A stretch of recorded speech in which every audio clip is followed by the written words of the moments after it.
Great. Okay, welcome to the final session. Yemen's future, its development, state capacity, and the U.S.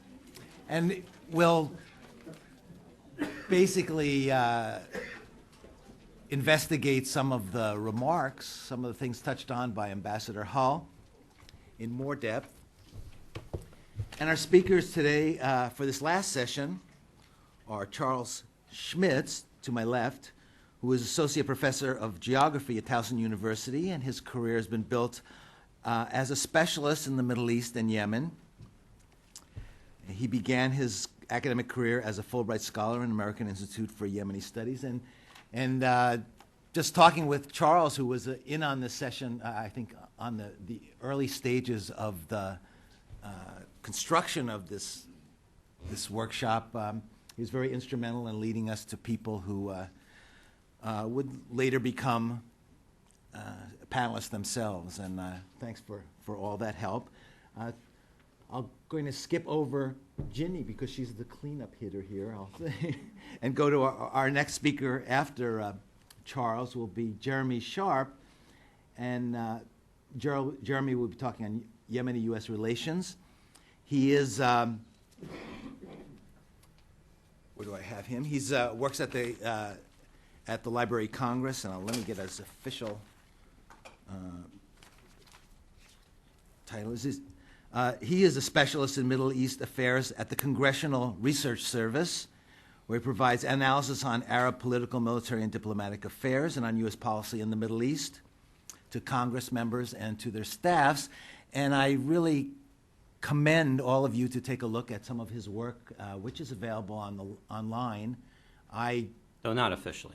But not officially? It's not, is that right? It's not officially online, but it's... Source of debate. Source of debate. Okay, well, it gets around, and if you can get any of his reports, which I have obtained online, I think you'll find them excellent, I was going to say background reading, but more than background reading, and real good analysis of what's going on, what has gone on in Yemen, and particularly with relations with external, with the nations in the region and overseas.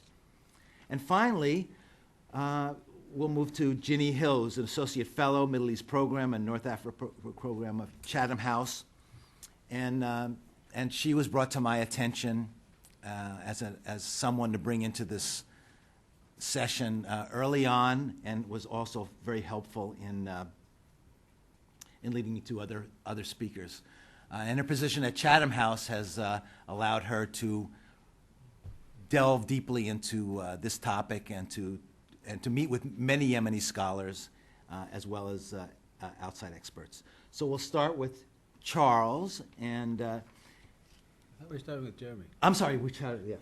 I forgot to say that I just learned that we've been switched here, that Jeremy will lead off. I'm sorry. The title of his paper is Yemeni-U.S. Relations, an Overview. Jeremy? Well, good afternoon. Thank you very much. Thank you to the Woodrow Wilson Center for convening this event, this wonderful and very timely event. It's always good to sit on a panel with Charles. And Ginny, before I begin, I have to read a disclaimer from my agency that the views expressed today are the speakers alone and not necessarily those of the Congressional Research Service. I also have my own personal disclaimer that this entire speech is based on the deal being signed tonight, and Ambassador Hull is sort of laughing at me before, rookie mistake, relying on the word of President Saleh to base his remarks on. So there you go, young man's mistake. So anyhow, with that said, I can sort of tear up my remarks and continue. Obviously, the deal is, if it happens, is going to be critical, and also the president's speech tomorrow at the State Department will be a pretty good bellwether for the current state of U.S.-Yemeni relations, and give everyone sort of the clearest sense of where that's going in terms of its trajectory. I think in our last session we talked about the 3 Ds, defense, diplomacy, and development. This is going to be about sort of the one big D and maybe the 2 little smaller Ds. And of course I'm at the Woodrow Wilson Center and the home of idealism and foreign policy, so this is going to be about realism. So great, good for me. Let's let's, before my remarks are sort of irrelevant and outdated by tomorrow, let me give you sort of an impression of what sort of recent developments mean for U.S.-Yemeni relations and what is not going to change in terms of the relationship should this deal go through. And I think it's important to think about what's not going to change. First, the latter. Despite all the rapid change unfolding in Yemen, we should remember that U.S. priorities vis-a-vis Yemen remain. That is, when you wake up tomorrow, and if the deal is passed tonight, and for the foreseeable future, as we said before, AQAP is still going to be deemed the major terrorist threat to homeland security, and that will force the United States government to try and engage with the next Yemeni leader / government / security forces for the near future. Now, the degree and the extent of U.S. engagement with Yemen, whether you feel comfortable having it largely based on defense and intelligence cooperation, is based primarily on the perceived terrorist threat there. Now, 5 years ago, before AQAP's merger, before Yemeni and Saudi branches merged together during the last presidential election, I think in fiscal year 2006, our bilateral aid to Yemen was about $23 million in total economic and military assistance. In fiscal year 2010, that rose to over $300 million. And though Yemen is now a more visible foreign policy priority, imagine if AQAP had been successful in Detroit in 2009 with the parcel package in 2010. Despite already what Anwar al-Awlaki has done indirectly in terms of his ability to radicalize U.S. citizens, Nidal Hassan and others, our policy toward Yemen always seems to be sort of one horrific terrorist attack away from public outcries for deeper U.S. involvement, i.e. military involvement. I think Ambassador Hull mentioned that before. I think we always have to keep that in the back of our minds. And I think I don't have a copy of President Obama's speech tomorrow, but obviously we're going to talk about he's going to talk about successful revolutions or the tentative successes in Egypt and Tunisia and what the U.S. perhaps could do more to support those revolutions. Obviously, to excoriate Bashar al-Assad, condemn him further. There's just reports of new sanctions. And when we look at what could be said about Yemen, I think we should have no misgivings about our sort of the U.S. government's own ability to seriously address Yemen's political and economic reform efforts over the long term, given the current budget environment in Washington. Ambassador Hull alluded to this before, that we need to ramp up our personnel and our presence inside Yemen. I'm more talking maybe not necessarily about U.S. government spending of its own personnel inside Yemen, but at least in terms of aid. It's a very difficult, as you know, budget environment in Yemen. And so I'm thinking here in terms of what's been done so far in Egypt and Tunisia. It's a struggle with Egypt, with U.S.-Egyptian relations, just to get debt relief for Egypt. Now, obviously, we may be sort of holding back to see how the revolution and the transition progresses. Perhaps more will be done after elections. But in Egypt, given its size and strategic importance, it's not like we're simply, opening up a Marshall Plan for Egypt. And so I think, when we talk about Yemen and should a deal go through and should we have to support a nascent transition there, we need to look broadly across the region. What the U.S. is trying to do elsewhere, given sort of our tight resources. And you can, of course, argue whether it deserves more resources, of course. Now, barring any unforeseen incident, as we mentioned before, I think the Obama administration will try to continue in Marshall support for Yemen.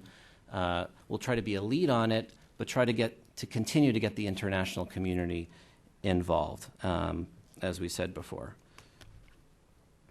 In terms of the impact of recent developments on U.S.-Yemeni relations,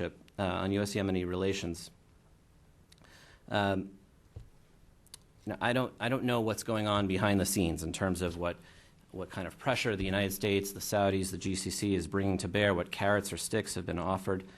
But should the deal be signed tonight, it certainly would be a good thing for the speech tomorrow. It would be something that the administration would be able to point to, another peaceful sort of political transition with a transition plan.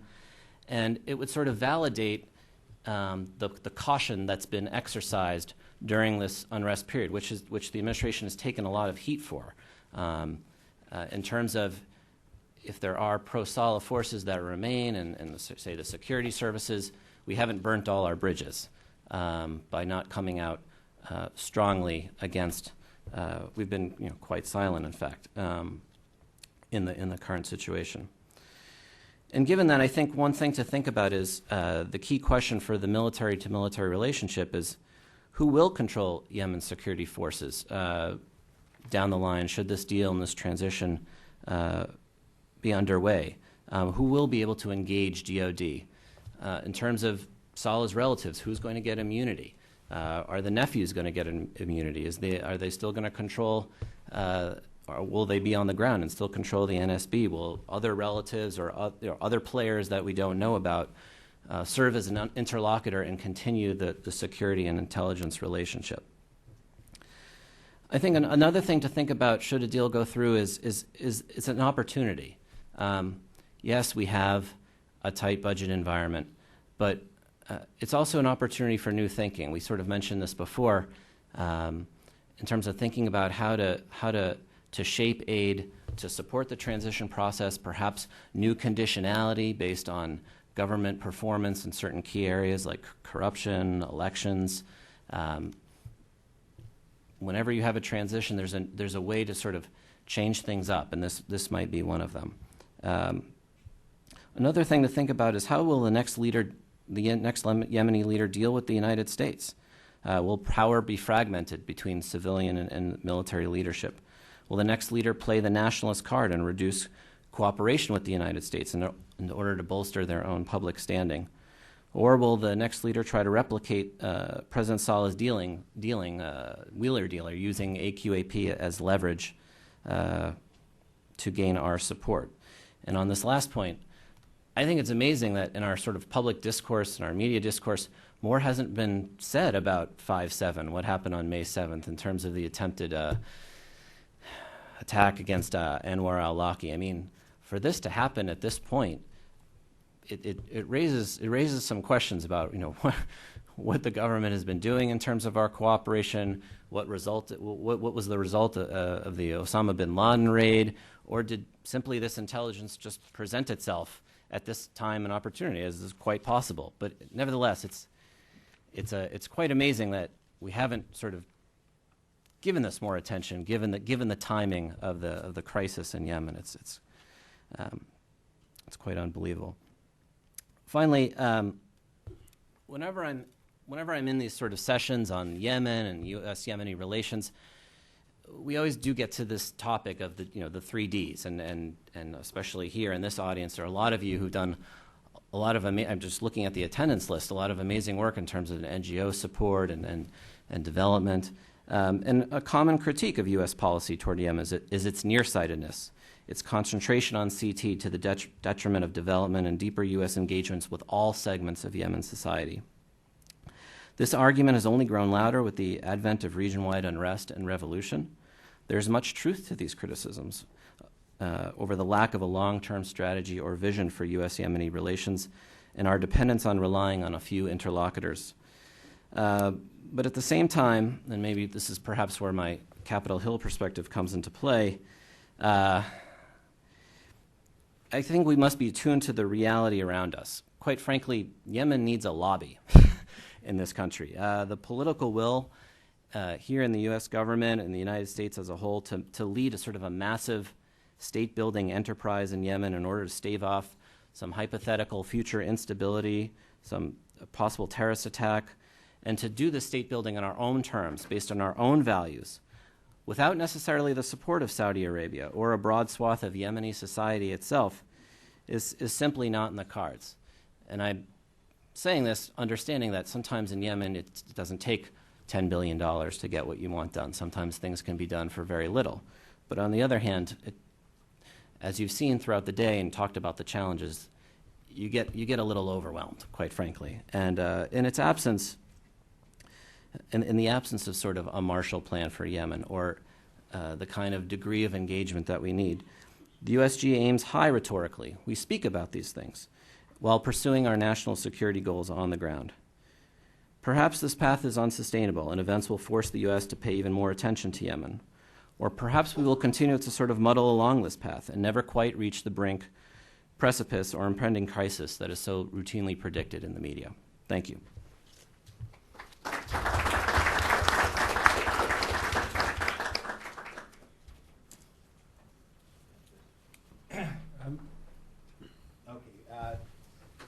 Thank you, Jeremy. We have a few things to do with the computer to get going. Next paper will be by Charles Schmitz, and entitled is Keys to Development and State Capacity in the Yemeni Private Sector. And do you need this right away? Well, I know I can sort of ad lib for a little bit.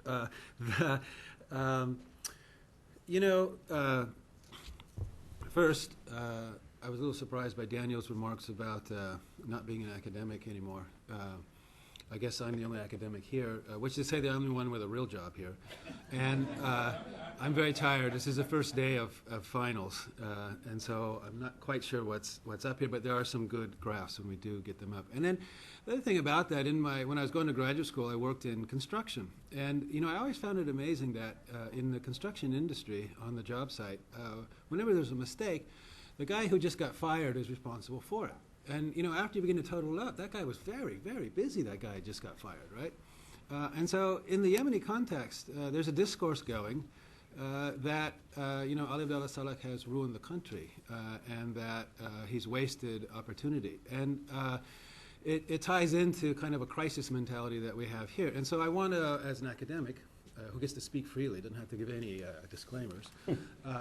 I want to give us some context, a little bit of context. And the context I want to give is that, Yemen is not a basket case. That, as many people say, and most of what I'm going to say is repeating what people have already said, so I don't quite know why I'm up here, but it's not a basket case. And there have been substantial achievements that I think we need to take into account when we're talking about where we're going, because there have been very important achievements. And this is in any time period. So if you go 40 years back, 30 years back, and if you even go 10 years back, okay, the statistics are quite astounding. If you take life expectancy, which is a very important one, it's risen dramatically. In 1990, I believe it was 55. It's 63 now. And please pipe in and correct me when I get the numbers exactly wrong. But education, everybody talks about the failures of Yemeni education, but I understand that in the 15 to 24, we reached 85% literacy in the 15 to 24-year-old age group, which is higher than many other countries. Yemen is not the poorest country in the world. It's not even near the poorest country in the world. If you look at the international groupings of countries, it's always at the top of the bottom one or the bottom of the middle one. It's right there on the border. It has twice the GDP per capita of sub-Saharan Africa average, okay? So it's not the basket case. In the Arab world, it competes, of course, with Mauritania and Sudan for the bottom. But that's within the Middle East. So when we say it's a poor country, yes, within the Middle East it is a poor country. Its GNP capita has been rising significantly. So if you and again, these are aggregate figures on a national level, and so there's plenty of room for error. But by any measure, from 1990 until now, GNP per capita has risen. Poverty fell, and it's recently has risen again. But we had a period when it fell. Infrastructure, in 2000, I think 8,000 kilometers of paved roads, and we're up to 13,000. So just in 10 years, 13,000 kilometers of paved roads. That's very significant, particularly for those of us that, myself not included, but those of us that were in Yemen, say, in the 70s. Where hardly any roads outside of Sana'a were paved at all. It's quite a substantial transformation, and this all in spite of very high population growth rates, as we know. On the population growth rates, we could use a slide. On the population growth rates, as we saw this morning, they are declining. There is lots of, as Sunil told us, there is, whilst on the one hand the big picture is challenging, there are lots of good signs. There are lots of good signs in it, and they're very recent. What I was struck with in Sunil's slides is the rapid rate of change. You see an increase in the rate of change in the population issues. Okay, So Yemen is not a basket case. It has made substantial improvements in health, in the economy, in infrastructure. So on the one hand. On the other hand, these gains are mostly fueled by two resource booms. For those of you that know Yemen, the first resource boom was the remittance boom in the 70s when the oil price brought all this construction to the Gulf states and the Yemenis left, and then they sent back the remittances to Yemen. This is where you saw the first transformation of the Yemeni economy and rising incomes, very rapid rising incomes. And then the second boom is the oil boom. First, just a note about the remittances. Many people talk about the collapse of the remittance economy. What's actually happened is not that the... Oh, can you go... was there a population pyramid? Yes. There, yeah. See that? See the bottom? I was going to point that out. See the bottom? It's shrinking. And this data, again, data issues, this one comes from the poverty survey, which I think is based on the household budget survey of 2004. So you see that positive trend at the very bottom where it's not continuing to widen out. Then back to the resource booms. The remittance economy has not collapsed. That in real terms, in absolute terms, the remittances are about what they've been forever and ever, which is about $1.5 billion. They fluctuate around that every year. But what has happened is the Yemeni economy has grown to the point where the remittances are less significant, much less significant than they used to be. They used to be the mainstay of the economy. Now they play a minor role. But it's not that the remittances have collapsed. The reason I pointed out is I put some hope in increasing those in the future. Then, of course, oil. And oil, as you can see, can we go to my oil there? Oil, you can see, was quite fortuitous for Yemen in the sense that right when the remittance boom is there's a downturn in '86, oil begins, and then in 1990 it goes down, and then right after the war you see the peak, the jump up in Yemeni oil production. Yemen, after they resolved their Cold War issues in 1994 with the war. Yemen subjected itself to an IMF structural adjustment program. They went to liberalize the economy. They liberalized extensively to let go of all the kinds of controls and privatized, although there was a lot of politics involved in that. But the Yemeni economy responded seemingly quite well. But I argued at the time that the response was not really to the reforms, but rather to increased oil revenues. That the Yemeni economy, the gains that the Yemeni economy saw were not so much as a result of responding to liberalization, but rather the increase in oil revenues, which you can see here. This is Yemeni oil production. You can see that it peaks sometime 2001, 2002, right around there, and then it begins to fall off. Yemen was very fortuitous. Again, it's had lots of luck. It has, lots of luck. Can we have the next slide? In that, immediately upon the decline of the production, oil prices went up. And if you look in the period from 2002 until now, Yemeni income has been much more responsive to the price of the commodity rather than the production. And so these are these spikes, and I should point out to you that, in 2008, when we had our own mess, our financial crisis, and we caused the rest of the world to have a crisis as well. Of course, it dropped off, but the secular trend, of course, is going up, and going up substantially. You all have seen the gas pumps, I'm sure, going up. And so this means that, once again, price is going to mask, to some extent, the decline of oil. Okay, oil has distorted the Yemeni economy. It has impacted, let's put it this way, it's impacted greatly the Yemeni economy. If you go to the next slide. There's the government share of government of oil revenues, and you can see it go back up again. Everybody thought that that collapse there in 2009 was the end of the game, but it has gone back up. It's not quite over yet. And the next slide. Next slide. Okay, go to the next slide, please. Where is it? The next one. I want the picture. Next one. There we go. We see the effects of the oil. On the Yemeni economy, on the Yemeni economy, and on the Yemeni estate. And what we see in the economy is it has moved away from commodity production to services. And here you can see 2000 to 2008, The green one, of course, is the mining and quarrying, which is largely oil falling down. But what's significant is you see the orange one up there, the wholesale, resale trade, transport and storage and communications. Those are the sectors that have grown tremendously. And those are all non-commodity producing sectors. Those are ones that are living off the oil boom. And they become a big part of the Yemeni economy now. Agriculture has shrunk, and I wanted to point to a couple of things there. Agriculture is the one on the bottom. The little red one that's just above the one on the bottom is GOT. Agriculture has declined in the sense that it's only 10% of GDP. It's only 10% of GDP. About 30% of labor. There was an earlier stat that said 50% of people depend upon agriculture, but this is directly labor. About 30% from my figures of the labor force is in agriculture. So it plays a relatively minor role in the Yemeni economy. Only 3% of GDP is GOT. We make a big deal out of GOT. Its contribution to the overall economy is relatively small. The water situation is a little bit different. As we know, 90% of it goes to agriculture, which means it's a substantial room for moving it into industrial and residential consumption. But about 40% of that, my figures, go to GOT.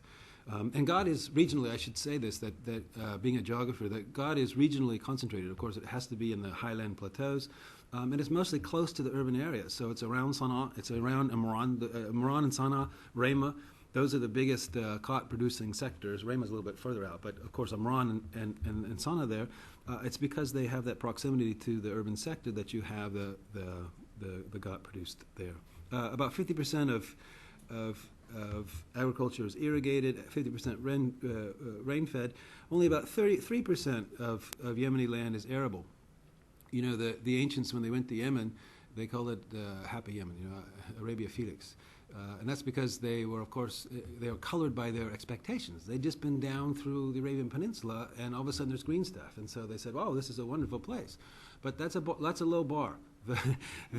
Being a green place in the most desolate place in the world is, it's quite scarce. I mean, the per capita water resources, the natural, the renewable ones, of course, of the Gulf are much less, but they have the resources, they have the capital to change the per capita consumption there.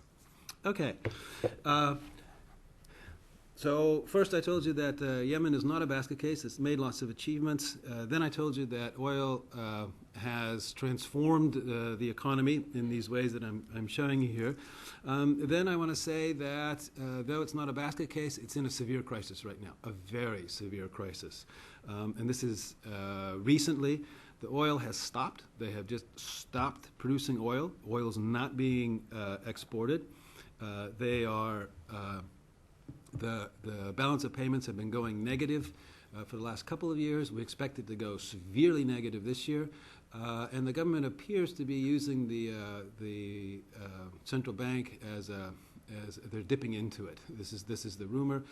It was already going down, though I should say that Yemen is not a highly indebted country. Let me go to that. Can we go on? One more slide there. There you see this is about half the economy. And you can see wholesale, retail and trade and transport, stage and communications. You can see them taking up the slack behind the fall of the oil as a percentage of the overall economy. And the next slide. Go. There's the current account balances. You see them going negative 2007, 2008. They had quite comfortable trade surpluses for a time there. And they used that to build up the national reserves, the foreign currency. Go ahead. There you see the peak in the foreign currency, foreign assets of the central bank, and now falling off. And because of the crisis, it's probably much lower at this point. Go ahead. There, the point here is that Yemeni aid is mostly multilateral. Then you have, it's more than half. I think it's like 55, almost 60% multilateral. And then you have Paris Club and non-Paris Club. And then one more slide. I just wanted to point out here that small bar at the very top, That's U.S. direct. Of course, U.S. goes through multilateral, but in our terms of our direct aid, we play a very small role in the terms of actual resources that are given out. And the other thing that I want to point out there, Russia plays a big role. Saudi Arabia's role, of course, is underplayed here. This is the official figures. Saudi Arabia plays a much larger role informally in there. Okay. The danger with the plundering of the central bank, of course, and the stopping of the oil, and the lack of a settlement, and I'm not betting on tonight, even if there is a signing, as the ambassador pointed out, I mean, that's just the beginning. It's still a long road. The danger, of course, is that the real collapses, and I think there is a very real possibility of the real actually collapsing. It's just paper, you guys. Money is just paper. But what it represents is trust in the government, and there is no trust in the government right now. And so, from the street in Yemen, what you get is that nobody is selling any foreign exchange. You can't get foreign exchange. And so this has stopped imports. So there is a very real possibility, particularly if there's not an immediate political settlement, that the Yemeni rial will collapse. Good news on that one is that, as we've seen, Yemenis are able to sort of muddle through, as someone told me a long time ago. And it's true. And so the biggest threat, of course, is that Yemen imports its food. The staples are rice and wheat, and this is rice is totally imported. Wheat is 90%, something like this, imported. And if you don't have the hard currency to import that, you have a crisis. If the real does collapse, people will use other currencies and whatnot, and communities will make do. I mean, if we're unloading food in the coastal areas, it will get to the interior areas, as we heard, in a muddle through scenario. But still, it is a very severe. It's a possibility, and it. I guess I'm cautioning that it's a severe crisis, but that the Yemenis probably could handle it with or dampen the scope of a humanitarian crisis. Okay, so substantial achievements, oil distortion, a very immediate crisis. Then the medium-term solution. Where do we go? And here, I think it's very important, and I see it a lot. It's very important to realize that growth is not dependent upon natural resources. A lot of times, particularly when we're talking about population, we make a correlation between resource endowments in a country and population. This just does not hold. If it were the case that natural resources were a source of growth, then sub-Saharan Africa would be the richest place in the world, not the poorest. Okay? Resources are often thought of as a curse rather than a benefit, and there are many counterexamples to that correlation that people make intuitively but without much evidence. And Japan is the best one. They're very resource poor, but they're very rich. So growth is not dependent upon your resource endowments. What growth is really dependent upon is management, creation of wealth, and that's through human labor and technology. Yemen is in a transition. Yemen went through two resource booms, the labor export boom, went through the oil boom. What Yemen is headed for is a more diversified economy, and one in which one sector of the economy is not going to dominate like it has in the past. And you can see this. You can lay this out. So first, oil and gas. Oil is going to remain. As I said, prices are going up. There are new discoveries. It's not going to play the role that it did before. It will decline. And in fact, it's going to get to the point not too off in the future where domestic demand will be using most of the production. But it still plays a role. It still will play a role in the economy. There's the gas. I don't know if you know it, but this economy that we're so worried about grew at 8.3% last year. You all know that? It did. And the reason it grew was that the natural gas, the LNG plant came online, and that led to all the growth. The benefits of the LNG plant, though, are limited. The government benefits through taxation, and the taxation is progressive. So as the profits go, there's an initial period of repayment of construction costs, and after it, those are paid off and the revenues, the profits begin to come in, then the taxation is progressive, it goes up, so the Yemeni government will increasingly benefit from that. Though they predict on average in the next 20 years it'll be about $100 million to the government. That's out of a budget of $6 billion. So it's a minor contribution. Of course, there's the aid in port and the free trade zone that's around it. Those are substantial resources that could be used. Domestic manufacturing, particularly import substitution manufacturing, it's a place that can be substantially improved. Immigration, and this I'm going to lean on that one. That's the remittances, allowing Yemeni labor back into the Gulf, allowing Yemeni labor other places. This has potential. Again, not to solve all the problems, not to be relied on solely. This is a diversified economy. Diversification is a good thing.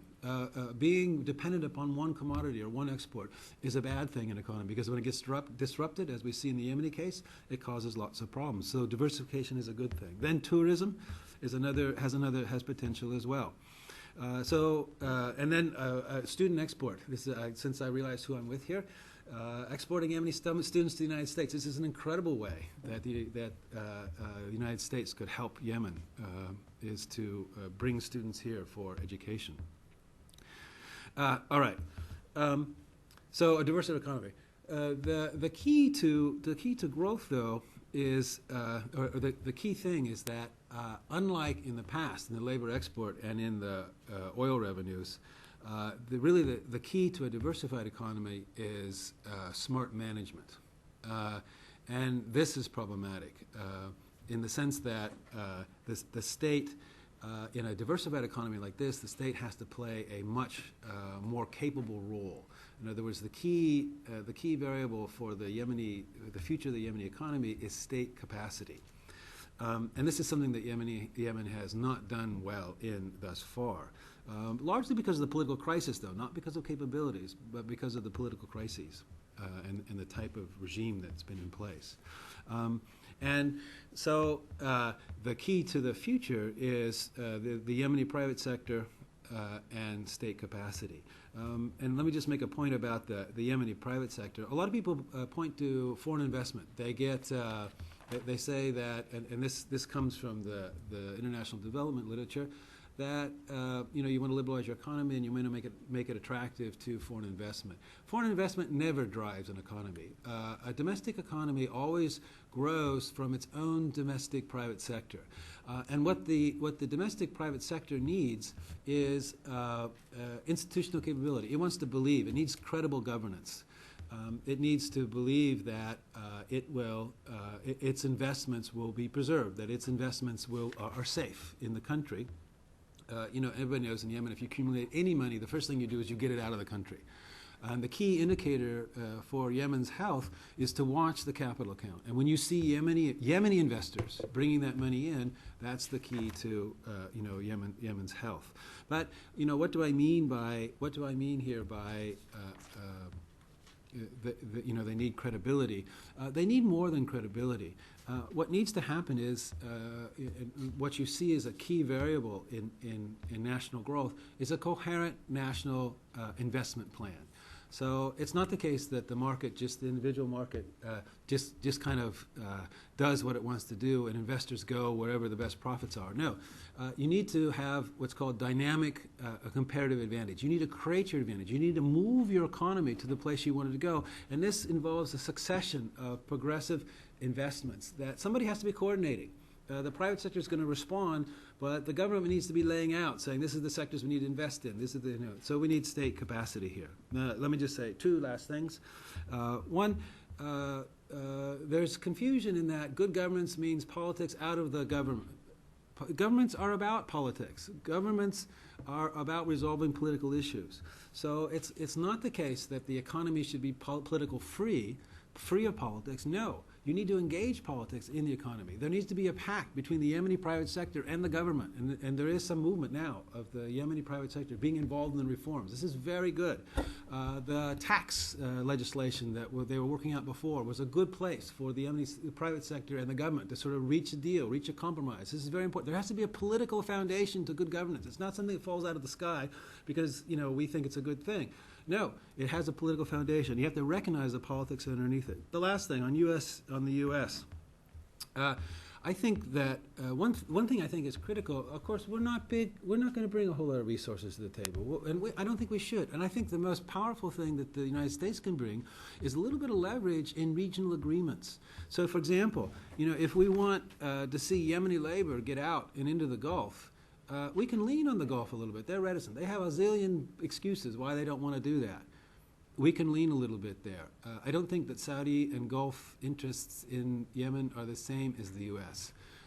And I think that the United States could play a role, a very constructive role, not just in terms of sort of bringing the Yemeni partners together, but bringing the regional partners together. And now this idea of importing cotton from Ethiopia and Kenya, the United States could play I think we have, our most important thing is our political capital. We are the world power.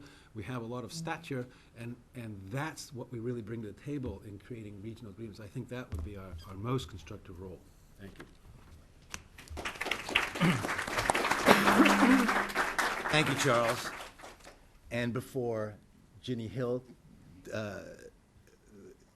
proceeds with the final discussion, I was going to just add a couple things about your resume and why we've put you last to finish off this workshop. Besides being an associate fellow at Chatham House, Ginny runs the Yemen Forum, a specialist global network that pursues policy solutions for Yemen. And she's also the author of Yemen, Fear of Failure, a Chatham House briefing paper, and an award-winning filmmaker and correspondent who has reported for the BBC and Al Jazeera English. And on her bio, you can see a number of publications that she's done for contributions to leading journals and work that she's done in a variety of countries. So, Ginny, would you like to do the honors? Thank you very much.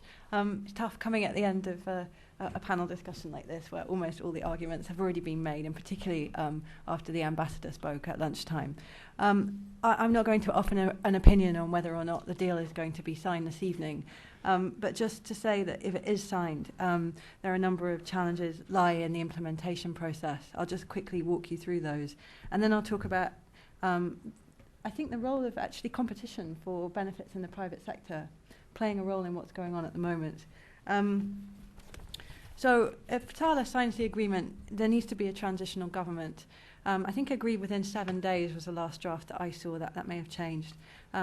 And street protests need to end. Now, I think the established opposition coalition would be able to kind of talk down large numbers of people who are there, sort of under their auspices. They don't have control over the independent activists that have emerged during the revolution. There's already 2 blocks in the process of implementing this agreement. I can't see these young activists who've been awakened by this process are not going to want to go home. The immunity deal for Salah needs to be passed by the Yemeni parliament before he will resign, and that's a 30-day time frame. The Yemeni parliament expired on its mandate in April this year, April 27th. There was already a 2-year extension negotiated on that parliament in 2009 when the opposition coalition and the ruling party agreed to delay the parliamentary elections. As far as I understand it, there were only 70 MPs in Parliament to agree an additional extension of the mandate on April the 27th. So the legitimacy for this Parliament to actually vote through an immunity deal for Salah is going to be questioned. And then as soon as that's passed, he will stand down and hand over power. And as you know, elections within 60 days. Well, the Yemenis haven't been able to agree the framework for elections in the last 2 years. And that process has been highly contested, and partly contested due to the political ambitions of figures who weren't comfortable about the framework that everybody was working in. So that still remains on the table, I think. I think in the context of kind of looking forward beyond the short term and the immediate prospects for this deal, we may be looking at cycles of transition in Yemen over the kind of coming decade, or even the coming decades. And I'm thinking about the revolution in 1962 and the way that it took nearly 2 decades for Salah to emerge and a stable political environment to kind of establish itself. That may not be the case, but it may be that we're not looking now at one transition, but at a period of transition. And I think it's just important to bear that in mind as kind of contingency planning for anybody involved in the policy process or humanitarian intervention or development interventions. I think the other element that's been missing from this conversation is the element of elite competition. So there's a street protest that's taking place. We've all been hearing about the discourse, dialogue, disagreement between the opposition and the ruling party, but there's another whole layer of opposition, and that lies within the regime elite. And that regime elite sit in and around government, but they are quite powerful, and there's a competition taking place at that level, I think, over access to kind of procurement contracts, the benefits of a kind of neoliberal, liberalised economy. And it takes the place of the kind of dialogue is all around governance. It's around government. It's about control over government structures or political control. The individuals involved in this process are actually seeking their own personal benefit, and that a lot of that lies in this, business environment. The World Bank. I mean, the president kind of authorised a whole series of reforms about 3 years ago. And as a result, Yemen moved quite quickly up the World Bank Ease of Doing Business Index. And that partly came because there was a younger generation around his son who were really pressing him to authorise these kind of reforms, because they saw for their own benefit that if they were going to inherit anything in this country, they needed a better business environment. But Yemen could not attract the kind of financial investment that it required. There was some limited investment from Qatar, but I think the fact that Qatar has been playing such a critical role in that kind of transition process has thrown into question some of those investments. And I spoke myself to wealthy figures within the Gulf region with ethnic origins or kind of family links in Yemen a few years ago who said, of course I've got money, but I'm not investing it in Yemen while Salah's there. So, the transition will open up a completely new investment environment for Yemen. And whoever comes after Salah, I'm confident there will be figures within that community who understand the need for a more positive business environment. But all of those questions around governance and corruption are still going to remain. On the GCC labour markets access, my colleague sitting at the back, Jessica, is writing a paper at the moment about GCC labour markets. In Yemen, you often get this perception that the Gulf states don't want Yemeni workers. There's still legal barriers to the access. There are no legal barriers to access for Yemeni workers. This is all about private sector mechanisms. And there has been a fair amount of work going on by Western governments in dialogue with the GCC countries in the last year about trying to kind of influence that process. Some of that involves training and skilling programs inside Yemen, and that's all on hold because of the current uncertainty. And I just finish really by saying that there has been a concerted effort over the last year to try to build the kind of regional engagement that you were talking about. The British government created a kind of coordination mechanism in January 2010 called the Friends of Yemen, and the logic was, looking at all of these problems in Yemen and acknowledging that the Gulf states had much better access, much stronger cultural ties, more resources, and that not very well coordinated activities. And all this aid money that had been pledged for Yemen, billions of dollars that was pledged in 2006 by the Gulf states, hadn't been spent. So the logic for the Friends of Yemen, from talking to British people in the British government, was to try to draw together all of Yemen's donors, Western donors and Gulf donors, and create a momentum behind change, an agreement around a comprehensive approach, and try to support the Gulf donors through this process of spending their aid pledges. And there's been limited, also trying to encourage the Yemeni government to make a lot of the reforms that would be required, like cutting diesel subsidies and reducing the number of people on the civil service payroll. And for a number of reasons, their kind of traction in this area was relatively limited, and political events have kind of overtaken this process, so it's on hold. But I expect that there will be arguments for this process to start again after the transition. There's money promised for a multilateral donor trust fund that will see Gulf states and Western donors contributing to a mechanism that will support food security, malnutrition work alongside other issues. And this is going to have to wait until the transition is resolved. But that framework for partnership has got its foundations in efforts that began in January 2010.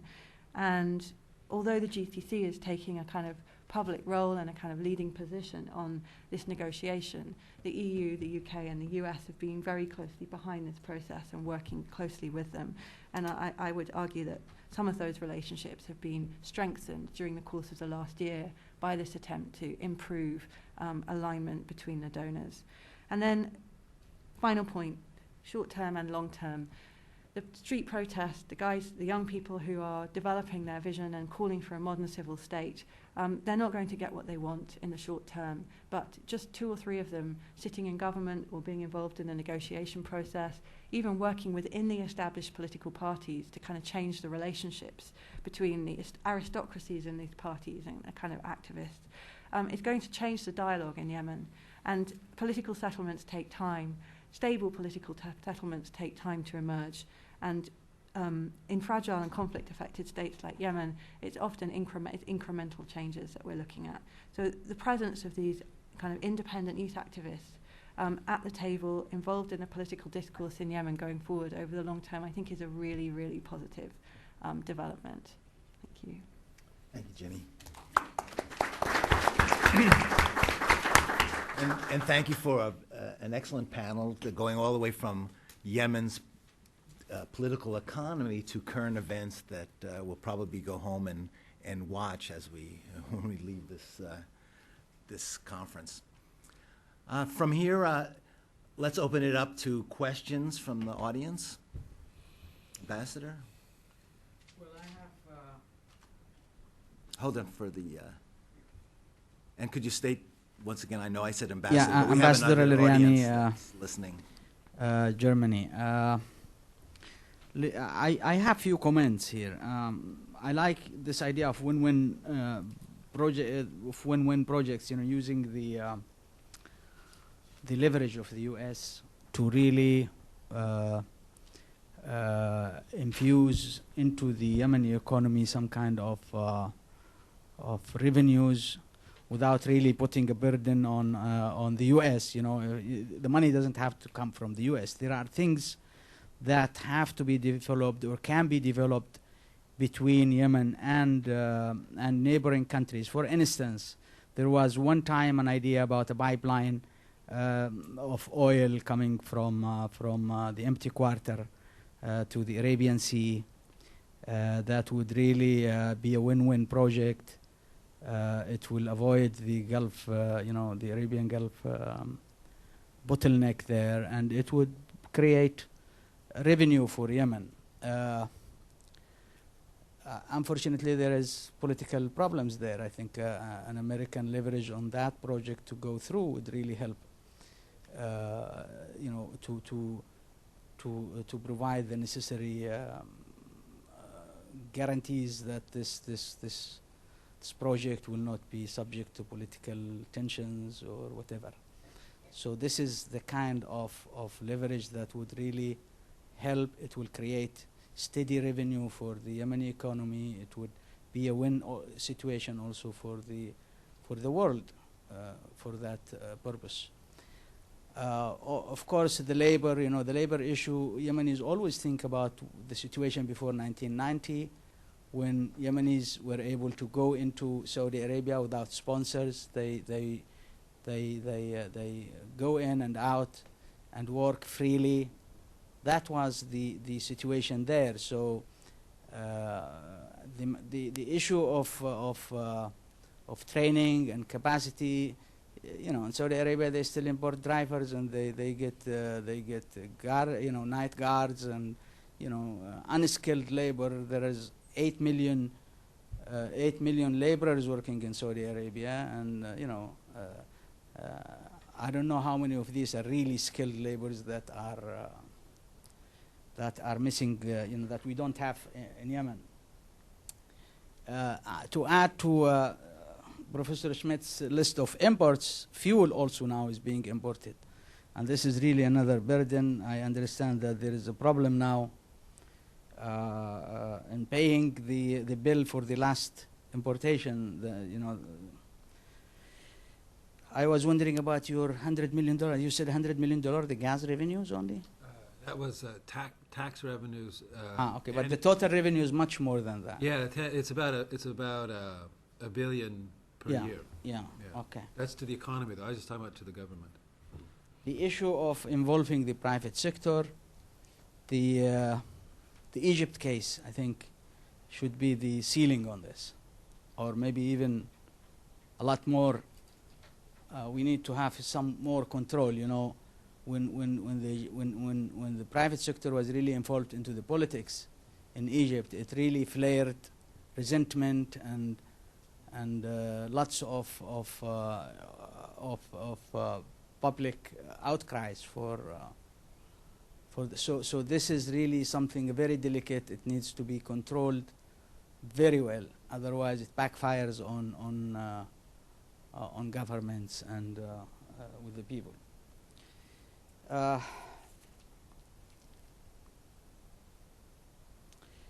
You're right about the investors will not come when Saleh is there. But there is something that also needs to be looked at. Most of the investors who come from the Gulf, they get green light from their governments. It is not up to them to really take their money to Yemen. There is a political will there. So it is not entirely, in their will. This is at least what I know, from experience and from cases that they have to get green light from their governments, like any other private sector, going to any country.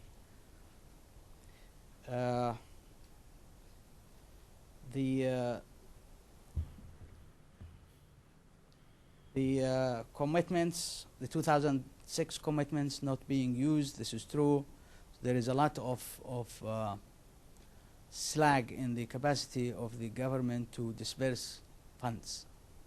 We cannot really, this is really the biggest headache is, with the donors, when they commit money and then you cannot spend it. And that's really a government weakness. It has to be addressed. Something has to be done, in a way that would really avoid this. One of the ideas was just to set up, like the Qataris were thinking at one point in time, to come set up an office there and do the projects themselves, so that they will bypass all the government red tape on tendering and awarding, and they will just get from the government what projects are needed, and then they will do the tendering, bidding, evaluation, and awarding themselves. This is one idea that needs to be realistically addressed and thought about, maybe in a multilateral way. Maybe even institutions like the Social Fund need to be expanded and into other areas. We have a very successful experience, I think, with the Social Fund. Ambassador Hall was really correct about the success story there, that can be replicated and upscaled and for that purpose. I think there is a very important sector that is under-taxed. The government is losing a lot of money, the communication sector. That sector is really, in a country like Lebanon, I think they get something like $2 billion every year as revenues, government revenues from that. We have about 7 million lines, telephone lines, cellulars. And,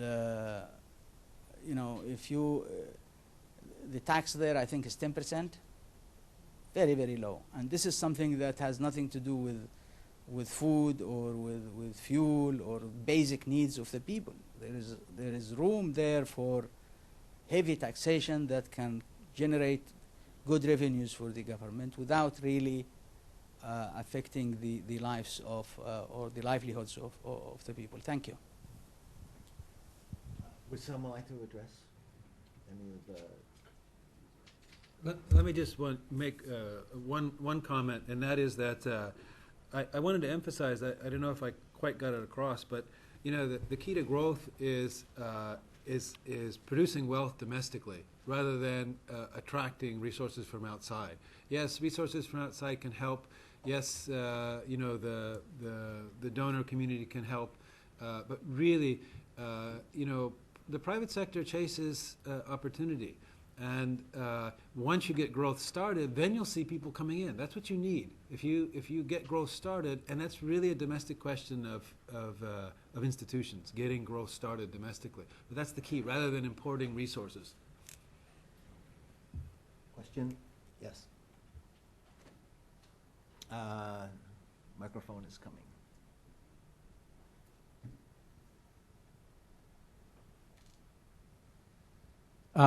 Charging Bethesda, Maryland.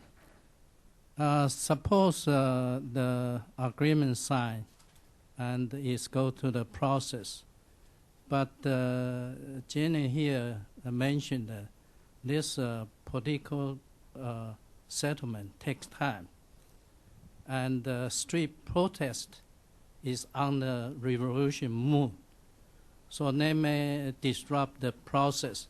What can be rescued? Thank you. Another question? In the back. Thank you all very much. I have a question for Jeremy, and that is the United States has been on the fence, not supporting the government, not supporting the protesters, and many people would believe that that feeds into Al-Qaeda or sympathizers for Al-Qaeda by many people thinking by not saying to Ali Abdullah Saleh step down like they did with Tunisia and Egypt, then they are in effect supporting him. And there have been a lot of news articles that had appeared to that effect. I'd like to hear your comments on that. And also to Charles, you showed a very good slide on the economy of Yemen. I actually was very impressed. I didn't realize it's as good as you showed it. What's the impact of corruption on that economy, if that's something that you had a chance to look at? And finally, to Ginny, we all assume that this deal is going to happen and a signature is going to take place. What if it doesn't? What's next? Okay, why don't we address those? And the first question was about what if street protests sort of exacerbate the situation after the agreement, and then could they? Anyone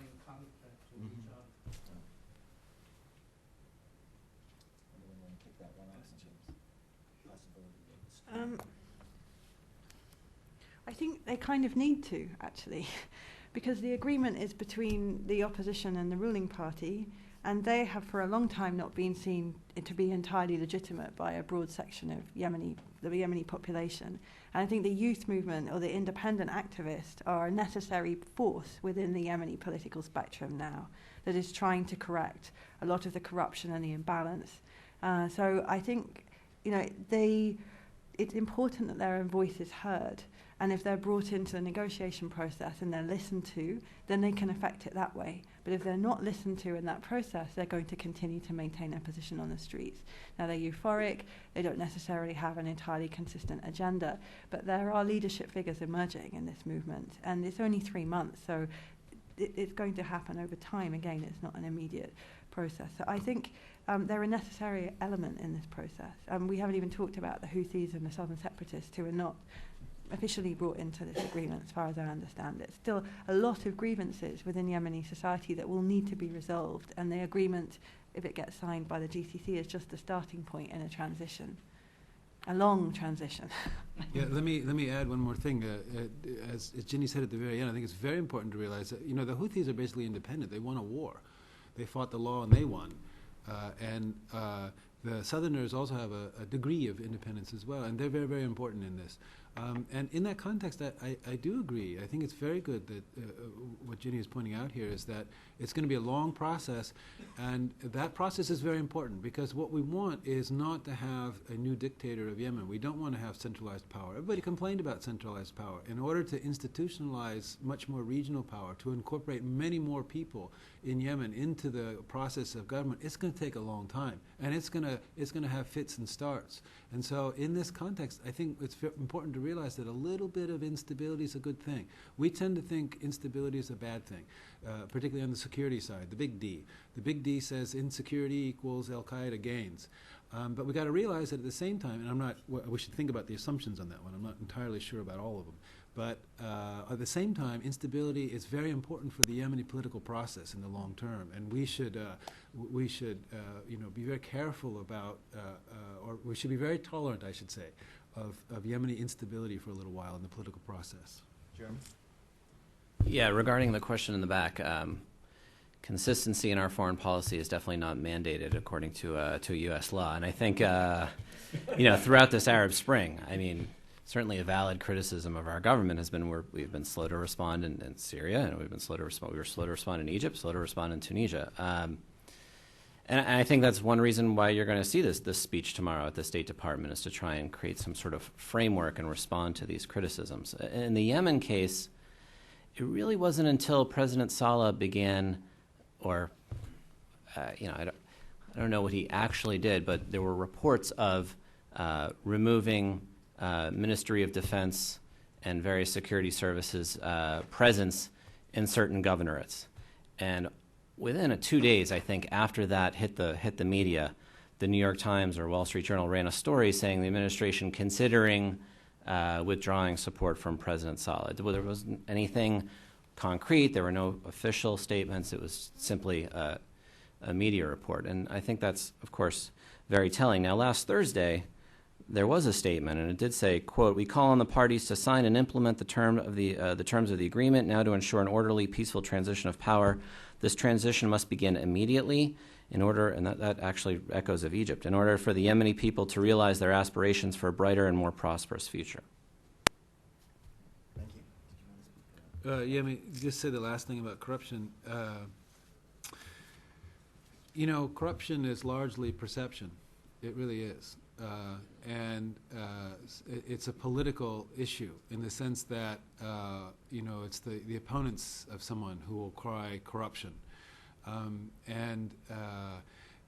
If you try and, it's like good governance. Corruption and good governance are sort of opposites, and neither of them are very well defined. And so what I would say about that is, and in that context, that it's very important to realize that politics and economics go together, that it's not the case that you want to get politics out of the economy. No. What you want to have is a relationship where those support each other, where politics and the economy support each other. And even, for example, the political distribution of resources, using politics, political favor, giving a contract, a military supply contract to a supporter or something like that.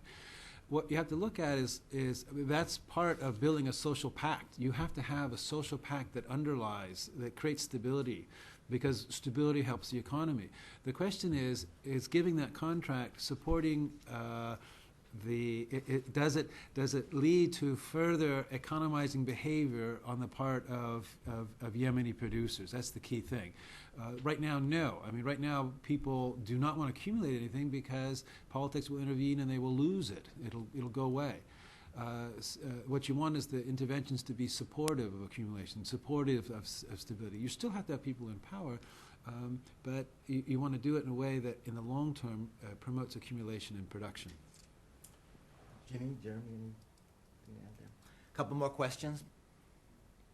Yes. Hi, thank you.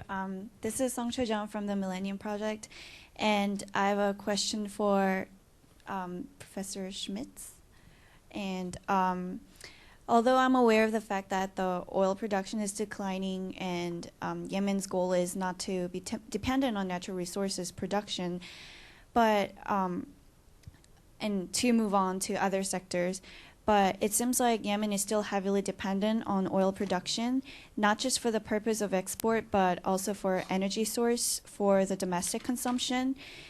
And it seems like Yemen has not diversified regarding generation of other kinds of energies, rather other than crude oil and natural gas. And right now, the world's trend is to advocate more use of renewable green energies. And I was wondering if you have any ideas if there are any future plans for Yemen on sustainable development regarding energy production.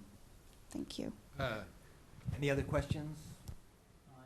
Yes. I just want to add that I just received the message deal broke the envoy of without signing.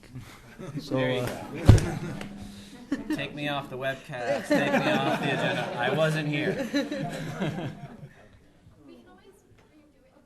There you go. Right. There you go. Okay. I'm sorry. I'm sorry. Charles, did you want to?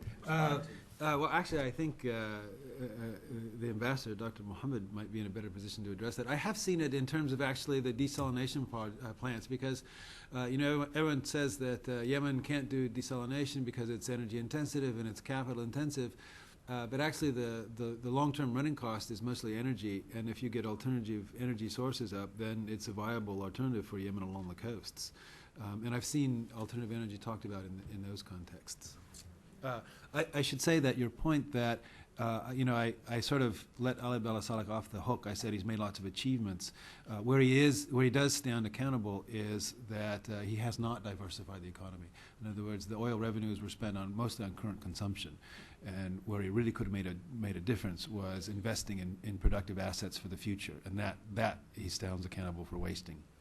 But doesn't it seems to me at least that the missing ingredient here is human capital. That's how they make the shift. And if we take a look at some of Daniel's presentation, we look at how Yemen lags in basic education and look at its age structure, because its age structure is not conducive to jump-starting an economy through education. It's very difficult with an age structure that's that young to all of a sudden bring people into school or that haven't been in school. I don't see how you make that bridge. It seems very difficult to me. Well, the numbers are quite positive in the sense that, as I said, the literacy rates are much higher among that young generation. So again, it's like the population. There is a positive tick there. Any other questions? Well, I'm going to turn it over to Jeff DeBelco, who began our session, and thank the panelists. Let's give the panelists a round of applause. Job well done. Thank you, audience, for the excellent questions. And Jeff? Thank you, Rich. And let me just reiterate my thanks to you and to Kaylee, who were working tirelessly, as well as all the folks you cited this morning, the real experts on this. But we very much appreciate all your work in pulling this together. We've discussed a lot of challenges for the country. It was certainly a range of challenges, in part because of the situation in pulling this together. And we appreciate all your hard work. And we appreciate all the insights shared by our speakers and certainly by our distinguished guests here and audience. It's been, I think, a very rich discussion.